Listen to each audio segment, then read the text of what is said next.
Hey, Business Coach Manny here. I wanted to spend a little bit of time sharing my thoughts on goals and goal setting.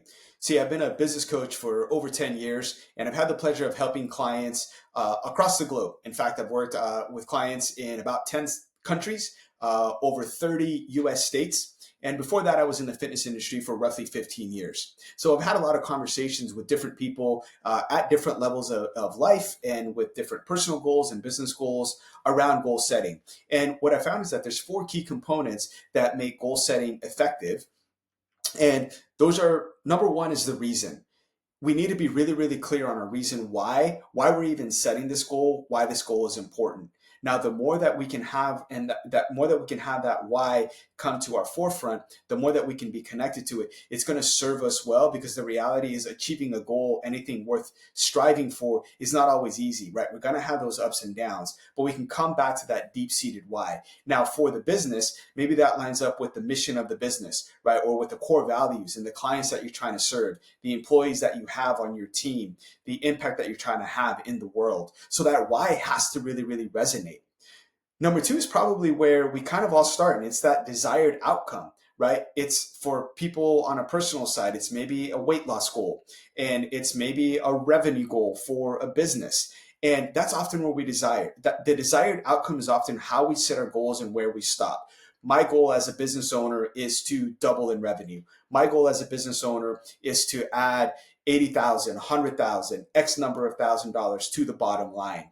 And that's how we set our goals.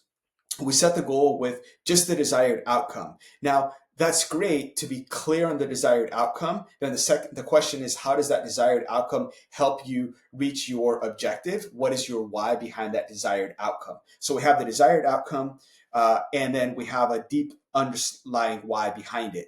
Now, I think a missing piece is our actions, because our actions are the things that we can control. So that's where we kind of need, that's where we really need to focus, is on those actions, because those are controllable. So if you're looking to increase the business, you may not be able to control immediately the revenue that comes into the business, but what we can control is the actions that you take, the actions that our team takes. So as a business owner, as a business leader, I can say, I'm going to commit to role playing with my sales team 3 times a week for the next 6 weeks. That is an action that I can control.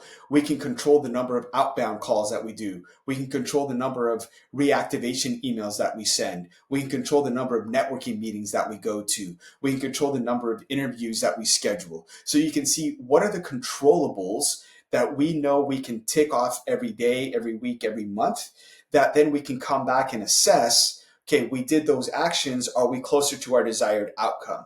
Now, if we're not closer to our desired outcome, we need to reassess those actions. Did we take the appropriate action? Did we do that action well? Do we need to do something different? Now, oftentimes what happens is we're not committed to those actions for a long enough time frame, and we start to get shiny object syndrome. We start to go somewhere else. That's for a separate video, but right now, we're going to come back to the goal setting. You heard me say the desired actions and the things that we can control are really, really important.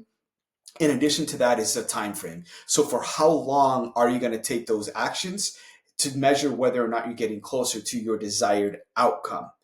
And then when things get rough, we have that deep-seated why of why it is that we're trying to pursue that desired outcome. So we should really be focused on the actions that we can take within a specific time frame. Now, a lot of us have been setting goals for the year, goals for a long time ahead. What I want to challenge you to do is shorten that time frame to the next 3 months, and then within those 3 months, shorten that to 2 weeks. So for 2 weeks, what can you commit to doing? Reassess, are you getting closer to your desired outcome? It may be too early to tell, and that's so we can then span that out over 3 months. What is the trajectory? So we know the time frame, 2 weeks or 3 months. We know the actionables, because those are things that we can control, to then assess whether or not we're getting closer to our desired outcome, and then we have an understanding of that desired outcome has a deep-seated why. So hopefully that helps give you some insight and a different look at your goal setting. Let me know if you have any questions and how you can apply this to what you got going on. See you later.